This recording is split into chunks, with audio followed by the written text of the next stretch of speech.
Magandang araw, may gagawin mo tayong ito, ang forma niya ay badminton racket, ayan. Pero ang ano niya rito, screen. Ayan, kabilaan, screen. Sabi ng may-ari, ginagamit to sa sa pagpatay ng ng lamok. Pag nadikit daw rito yung yung lamok, pumuputok, nasusunog. Bali, ang naging problema nito, ayaw na raw gumana. Nawalan daw ng power. Ito. Bali ang mga switching niya rito, mga makikita rito mga pindutan. Katulad to. Itong kulay red na to, ang nakalagay rito sa taas ay on and off. Dito sa baba, ayan, power. Dito sa kulay red. Tapos dito sa may ito, yung soft touch na to, ang nakalagay dito ay yan, high voltage. Dito sa baba, press to stop.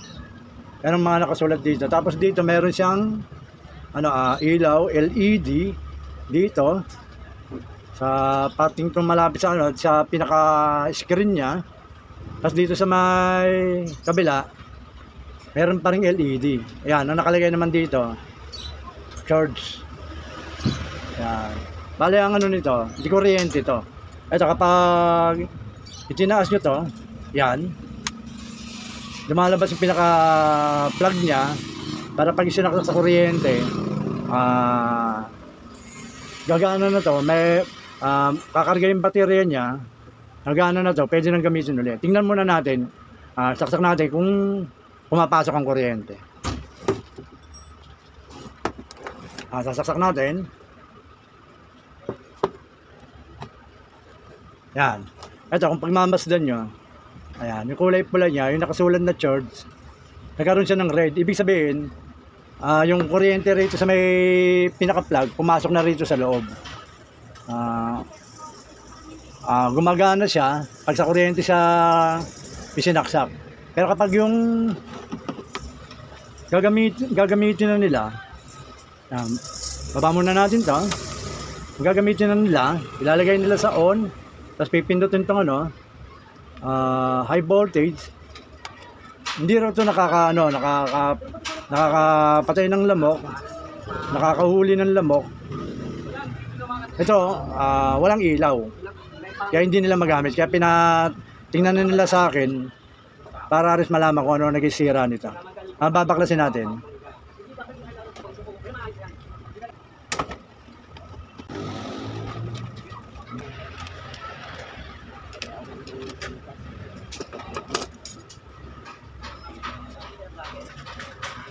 Ayun, loob nyo, meron siyang baterya. Tapos ito yung yung on and off kaninang inang natin, itong kulay red. Tapos ito yung high voltage niya. Ito, yung soft touch niya, ito. Pinipindot yan. Tapos, ang wiring niya, ito yung papunta sa baterya. Yan, yung wiring niya. Tapos dito sa may to, tingnan natin dito yung yung wiring niya kung saan.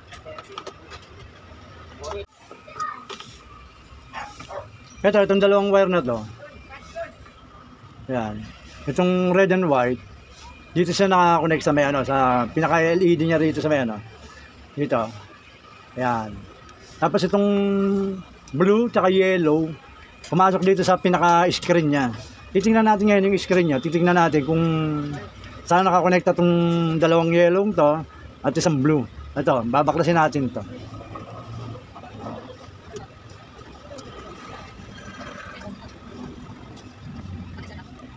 Ayan linya nyo. Itong isang yellow, nakapunta rito sa malaking butas na na screen.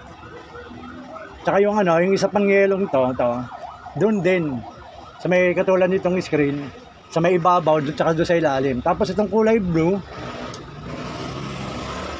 ayun, kung mapapansin yung kulay blue, nasa gitna.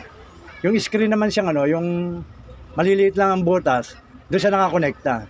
Ibig sabihin, ang connection ng ganitong mga di kuryenteng badminton, yan ang linya niya, yung dalawang yellow dito sa ibabaw at doon sa ilalim. Tapos itong blue, dito sa pinakagitna. Kaya kung pagmamasdan nyo rito, ganyan siya. Oh. Malaki ang butas. Pagdating doon sa may gitna, lumiit yung butas. Kabilaan, ito, malaki ang butas.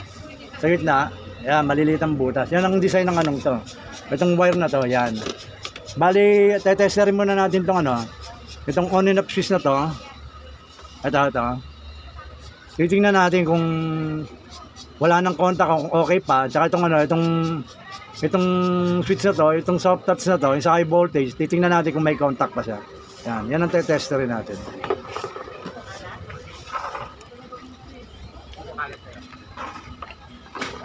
Bali ito, ilalagay natin to sa times 1 ohms lang. Kasi contact lang naman ang hanapin natin, kaya dyan natin ilalagay yan. Yan. Na-short natin. Ayun, meron siya. Ito, i-off muna natin. Testerin natin to.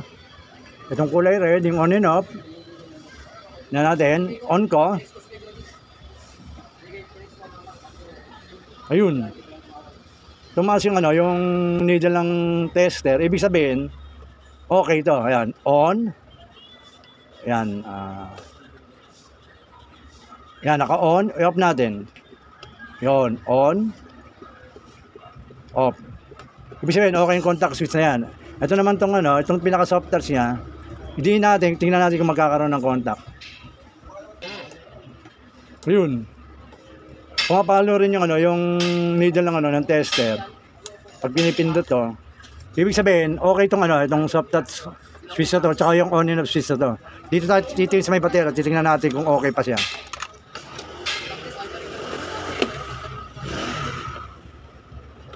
Ito nakita ko, yung pinaka-red niyang linya, ayan, ano, putol. Kaya siguro hindi siya nakaka-power kapag ino-on to, tsaka itong pinipindot tong anong to, soft touch switch na to, kasi may putol siya. Bali ang gagawin muna natin na hihinangin natin to, tapos titingnan natin kung may pagbabago siya.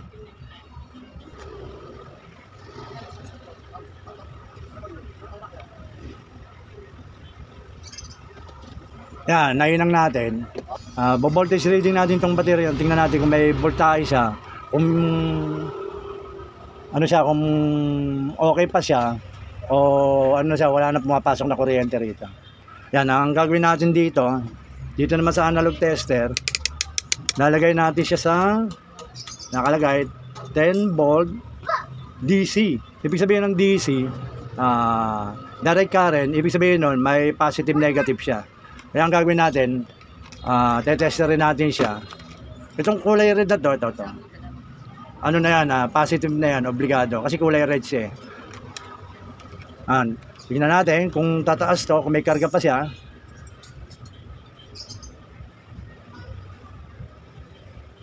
Ayun, tumaas yung ano, yung needle ng tester, ayun, no? Nakatutok siya sa 4 volts, no? Dito. Ibig sabihin, yung baterya ng ano, itong rechargeable na to, may ano pa siya, may 4 volt. Yan ang gagawin natin na pagaganahin natin siya ng ganyan.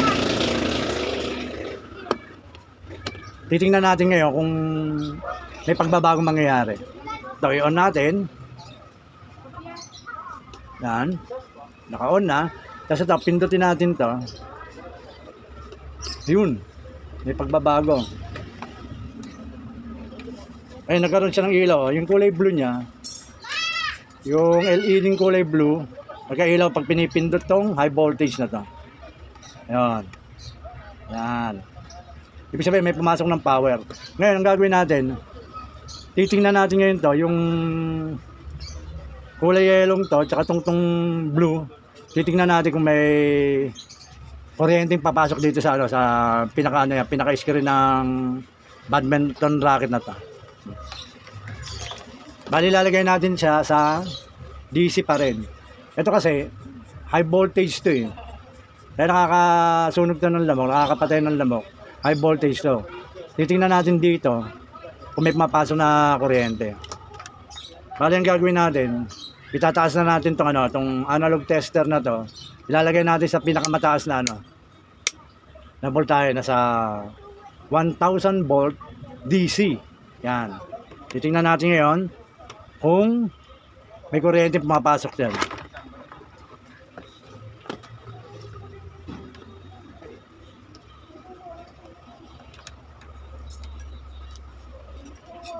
Bali to, tututukan natin to, ito. Yung dalawang ano to, itong dalawang linyang to. Yan, tututukan natin ang ano, analog tester. Yan.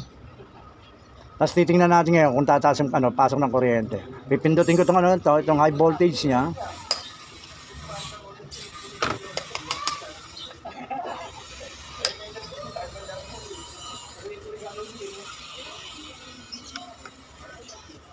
Papalo siya sa ano, pababa ang palo niya. Baliktarin natin itong ano, itong test rod. Yan, lagyan natin yung itong black dito sa may blue, tapos ito sa yellow, yan. Pindutin ulit natin. Uy, yun ang taas, oh. Nakikita yung sumaabot doon. Yun, oh, pumipitik yung ano, yung antong ano natin, pinaka needle, ibig sabihin napakataas, higit pa siya sa 1000 volt. Yung kuryente niya kasi halos lumalagpas dito, kaya mataas ang kuryente. Ibig sabihin, may papasok na kuryente rito. Okay na to. Kasi may power na siya, nagkakailaw na siya pag pinipindot to. Tapos yung kuryente rito, lumalagpas ng 1000 volt. Pag ginamit na uli nila to ng panguli ng lamok, bago kuryente na uli ng lamok kasi 1000 volt. Yan. Bali naging sira lang. Ito, may natanggal dito ano, wire dito sa may baterya niya. Pero nung ininang natin, nagkaroon na uli. Yan. Yan. Pagmamasdan nyo to. Ayun, oh, umiilaw na. Tapos may mapang high voltage. Ibig sabihin, okay na to. Sige po, maraming salamat sa panonood. Basta watch, share, and subscribe lang po kayo sa mga ginagawa ko para at natin susubaybayan. Diba? Maraming salamat.